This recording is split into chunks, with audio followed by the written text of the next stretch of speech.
It was a sunny day in Lagos, Nigeria, when Emmanuel, a young black man, made the decision to leave his homeland in search of greener pastures. He had tried many times in the country to survive, but the bad economic policies have always been frustrating his ambitions, just like every other youth in the country. So after having tried many things and it is not working out, and understanding that biological timing is not on his side, he decided to give it a try, take the bull by the horn and leave the country for greener pasture. Leave the country I should. Leave the country I must, he said to himself. He had heard stories of Libya being a land of opportunity, where one could make a fortune with hard work and determination. But his plan was not to stay in Libya forever, but at least as an illegal migrant, which he is, he can make it through the boundary to Spain, enter Europe and become a better person. If everything goes as planned. Emmanuel packed his bags, said goodbye to his family and friends, and set off on his journey. He traveled by land, passing through the Sahara Desert, through the northern side of Nigeria, through Mali, Niger, and finally made it to Libya. But on his arrival, he discovered that the people's hospitality of the people to the black is not something to write home about. But he was ready to bear through all those things insofar as he got whatever he wanted. And becoming a better person, he can go back to his home country in Nigeria and start living life as usual, but now as a different person. He quickly found work as a laborer on a construction site and began to send money back home to his family. But Emmanuel's luck soon ran out. One day, while walking home from work, he was kidnapped by a group of armed men, some religious rebels who are terrorizing the country. They demanded a ransom from his family, but he has for a long time lost contact with them and there is not a means to get to them. He didn't know what to do, as most of his friends and fellow black men whom he met in the country are all afraid to show their faces, and they might not want to save him because they will all fall victims too. The Nigerian embassy in Libya do not have much authority and don't have much interest in the rescue of African stowaways, especially Nigerians who are lost in the country for long. He had heard many stories of young African youths who have been lost in the country, in their attempts to pass through it to European countries, especially Spain, but who got trapped by the Libyan authorities. Most of them have ended up being killed and not remembered again. Others have been subjected to modern slavery, and here he is as one of them. He spent 1.5 years in their captivity, after which he was freed but only allowed to serve a particular man, named Abdullahi. It was one of the most horrific experiences it has ever had in life, as the man was the most cruel being ever, turning him to a kind of modern slave without a single pay, good living conditions, or even common human sympathy. Emmanuel was held captive for years, subjected to physical and emotional abuse. He lost all hope of ever being reunited with his family or returning to his homeland. But one day, Emmanuel's captors were attacked by a rival group, and in the chaos, he managed to escape. He made his way to the Libyan capital, Tripoli, where he found a group of Nigerian immigrants who helped him contact the Nigerian embassy. The embassy arranged for Emmanuel's safe passage back to Nigeria, and after years of being away, he finally returned home. On his flights back to Nigeria, and when I told many things about his life, thanking God for the gift of life with the determination to start affairs on his own story.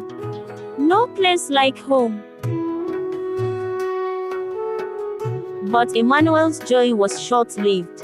But before we continue, please hit the subscribe button and turn on notification for more videos like this. As he arrived at the airport, he was arrested by immigration officials for traveling without a passport and visa. Emmanuel was shocked and confused. He had been kidnapped and held captive for years, and now he was being punished for trying to return home. These are his own people and his own country. They could have shown him sympathy, even given him a little incentive to start life with. I didn't have a choice, Emmanuel pleaded with the officials. I was kidnapped and held against my will. I just wanted to come home. But the officials were unsympathetic. They told Emmanuel that he had broken the law and would have to face the consequences. Emmanuel was taken to court and sentenced to several months in prison. As he sat in his cell, he couldn't help but feel bitter and angry. He had been through so much, and now he was being punished for trying to return home. He hated his nation, his people, his trial, and all humanity at large. But despite his circumstances, Emmanuel refused to give up. He knew that he had been through worse and had survived. God is with me, he said. My name is Emmanuel, and I will survive. As the days turned into weeks, and the weeks turned into months, Emmanuel slowly began to come to terms with his situation. He realized that he was not alone and that there were many others who had gone through similar experiences. He believed in God and in the statement that destiny can be delayed but not terminated. Emmanuel's story is a testament to the resilience of the human spirit. As Emmanuel sat in his cell, he couldn't help but think about his family and friends back home. He wondered if they had given up on him, or if they still held out hope that he would one day return. He thought about his mother, who had always been his rock, and his father, who had always encouraged him to pursue his dreams.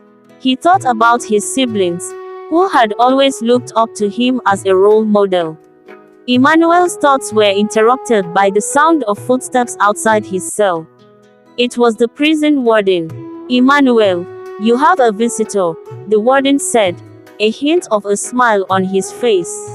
Emmanuel's heart leaped with excitement, and a little mix of fear. Could it be his family?